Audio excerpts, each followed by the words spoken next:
Mon nom, c'est Yannick Dien. Je suis technicien supérieur en électrotech et aussi, aussi le président des jeunes étudiants techniciens du Sénégal. Pour vous nous centre de formation, deux options nous avons. Option d'anthologie, mais partie privée, xantene day fay. Am aussi partie publique, xantene aussi te concours na koy duggé. Du fekkee na partie privée foofu aussi du fekkee am na ay moyens pour mën a fay foofu noonu peut-être mën na fay mais nag parfois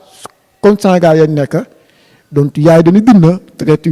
les moyens ne sont pas là. Il y a foofu aussi mën na bëgg de formation mais am na ay moyens de parce que aussi ne yaay ay fête te aussi tu dem traité aussi te état daa tax ay peu d'emploi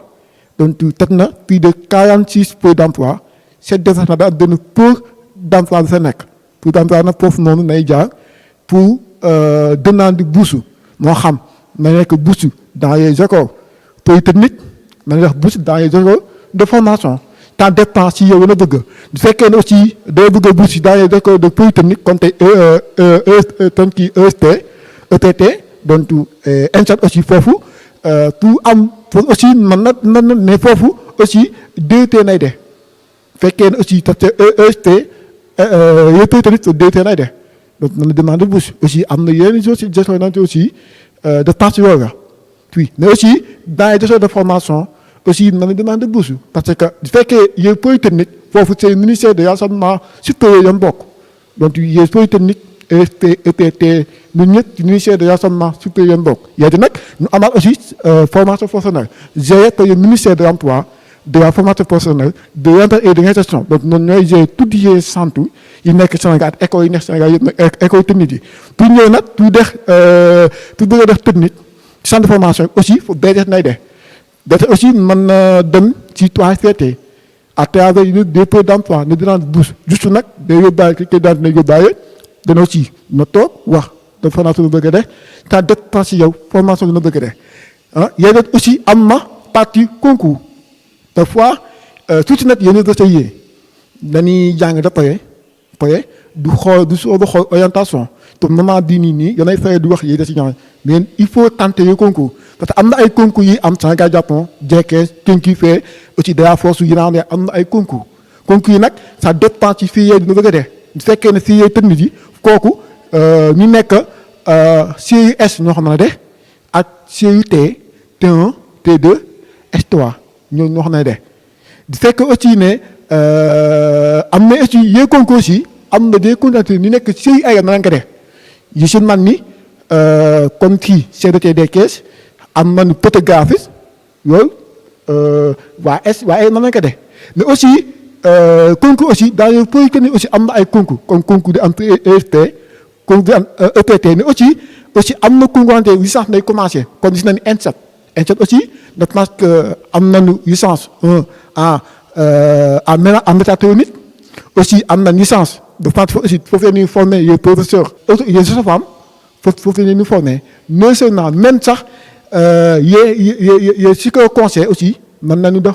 foofu la ñuy former kon foofu tey concours na koy duggee am na continuité 2 ans yi nga organisé y a des continuité 4 ans yi nga organisé ça dépend tout dans centre de formation aussi daa am ay département en fait donc parfois aussi département yi tan tey actuellement ñu CDT des 15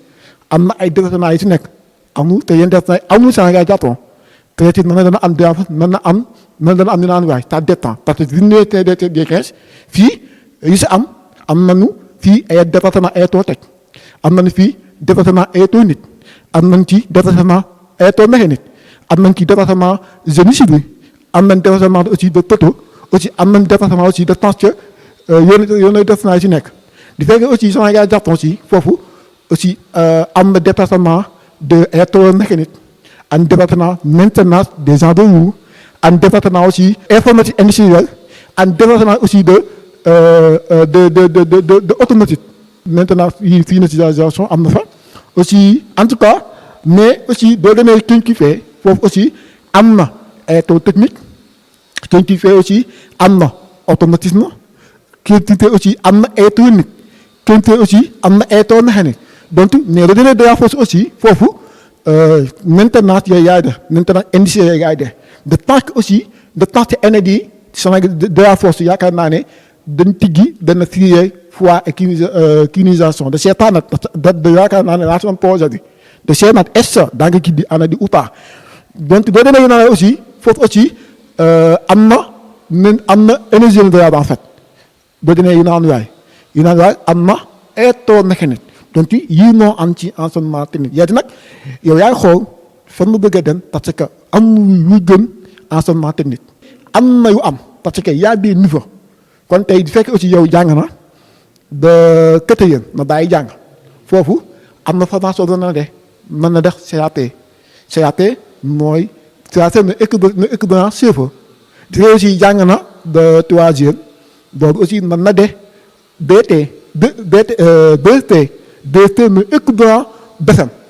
di aussi jàng na bàyyi na jàng diggante seconde premier terminal foofu mën na def BT na équivalent bac donc yii yëpp ñu ay xeetu formation yi noonu aussi jeune bi fekk aussi bàyyi na jàng duy découragé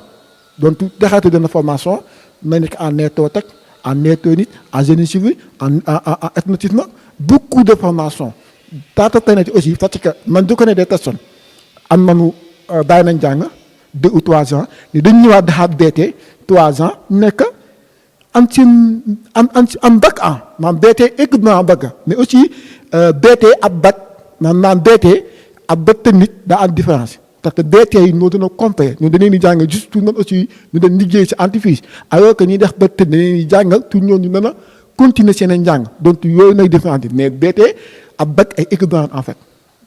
étudiants yi bëri dañuy perdre du temps beaucoup de temps dañuy dem université ban TC wala yooyu yeneen département yi kër di foofu 3 ans 4 ans soo da ñëwaat di def formation alors que duñ fekkoon ne xam nañ concours yi peut-être daañu ñëw ci directement waaye sax ñu fekk aussi ñun amoon na ay information ci li ñuy def troisième ñu xam yan mooy yenn série technique parce que série technique aussi am na ay série technique yi ni T1 T2 S3 S3 ñoom ñooy aussi am na S4 am na S5 am na S6 am na aussi yooyu yëpp ay série ya donc doo amee BFEM da am moyen bu baax ta dépend fekkee am na BFEM man pour dem ci technique yi doo am ni 950 mën na dem ci dans yi technique fekk aussi amoo BFEM bi na am moins de 10 jën kaw foofu mën na de enseignement technique mais ça dépend am na Sénégal yi technique bi bëriwuñu dañuy soos seen en fait maanaam dañuy soos yaa noonu on prend les meilleurs pour mën leen a orienter dans yi technique du Sénégal